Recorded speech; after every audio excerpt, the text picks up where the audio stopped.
Amigas y amigos, ¿quién ganará la Champions League de este año 2026?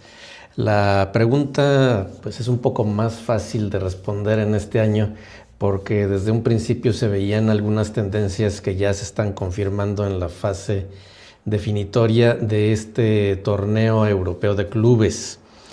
Y me refiero con esa tendencia a la crisis por la que están pasando, o el mal momento, o los titubeos, o la falta de consistencia por la que están pasando algunos de los clubes que en otros años fueron favoritos o que este año se supone que iban a despegar.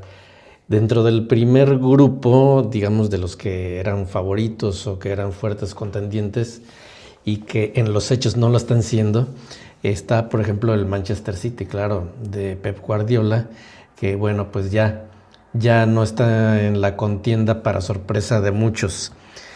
Crisis para otros clubes de los cuales se esperaba más, por ejemplo, del Liverpool, que hizo una serie de grandes inversiones, entre ellas el muy controvertido fichaje de Florian Wirtz, sobre todo aquí en Alemania, donde no se vio con buenos ojos un fichaje que implicó una inversión enorme, algo así como 130 millones de euros, según tengo entendido. No obstante lo cual, el Liverpool, que además de Wirtz tiene a grandes jugadores como Szoboszlai, que militó en el RB del Leipzig de aquí de la Bundesliga y luego se fue a el Liverpool, donde se ha convertido en cabecilla de este equipo, además del egipcio Mohamed Salah, de Van Dijk y de pues otras figuras ya consolidadas en el club británico. Pues no ha podido despegar tampoco, para mi gusto. Si un club tiene jugadores de este tipo, de esta clase, y no funciona, pues el problema es el técnico, ¿no?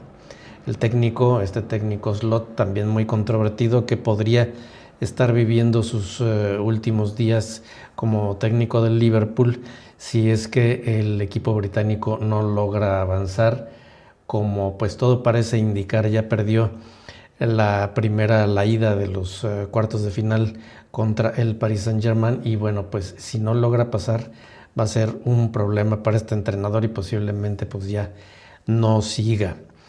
¿Qué decir de los grandes clubes españoles como el Real Madrid o el Barcelona, capaces de dar grandes partidos, de dar exhibiciones dignas de su plantilla y de su prestigio y de su fama y de sus glorias, y también capaces de pues tropezar estrepitosamente tanto en la Liga como en la Champions League? El Barcelona menos en la Liga, menos ha tropezado, lleva un buen liderato, pero pues el Real Madrid,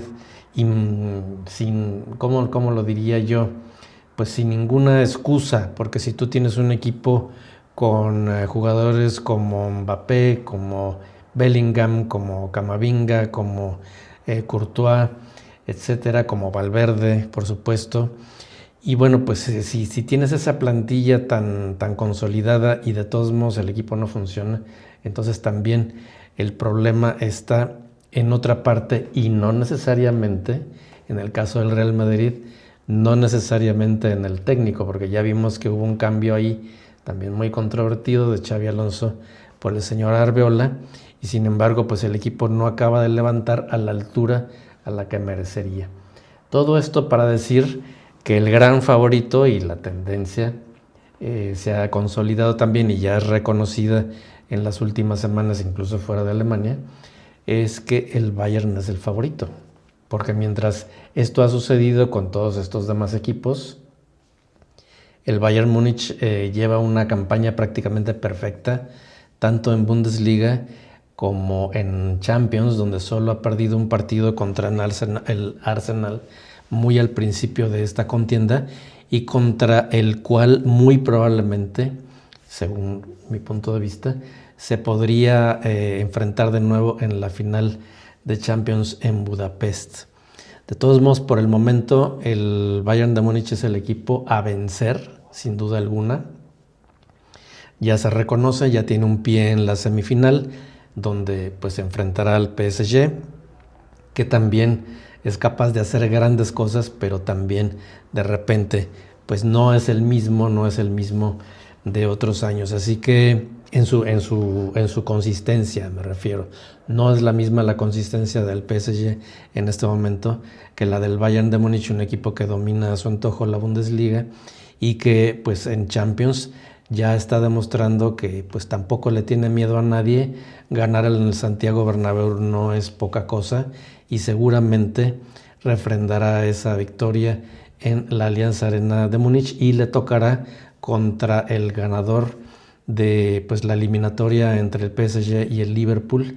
Repito, el PSG ya tiene también pues, un pie en la semifinal por la victoria 2-0 contra el Liverpool, así que seguramente la semifinal será Bayern de Múnich contra el PSG y de ahí pues probablemente el Bayern pase a la final y probablemente se enfrente ahí contra el Arsenal. Esto no quiere decir que ya las cuestiones estén definidas y decididas, todo puede suceder. El primer escollo pues será el partido en Múnich contra el Real Madrid. Todavía pues podría venir una situación de remontada, aunque es altamente improbable. Según la lógica, el Bayern debería de pasar y bueno, pues de ahí tendría que vencer al PSG y luego pues ir a Budapest a vencer a seguramente o probablemente el Arsenal. Pero pues vamos a ver, todavía hay otros equipos, hay equipos fuertes todavía en la contienda. También hay que ver qué pasa en la vuelta entre el Atlético de Madrid y el Barcelona. Atlético de Madrid también un equipo muy complicado. El Bayern, si llegara a la final contra el Atleti, no sería para nada un partido ya definido ni una final fácil, easy para el Bayern de Múnich. Así que de todos modos el equipo bávaro es el favorito, sí, pero pues todavía falta la fase decisiva, la fase fuerte, la fase más candente y más exigente para este equipo que parece que la tendencia lo lleva hasta lo más alto. El equipo de Baviera en Champions y en la Bundesliga, y también recordemos que está pues buscando la Copa Alemana, o sea, está buscando arrasar con todos los títulos. Por el momento esa es la tendencia, por el momento la tendencia es a que el Bayern gane la Champions League, pero hecho este comentario con la salvedad de que faltan escollos muy importantes para la conquista de la Champions en este 2026.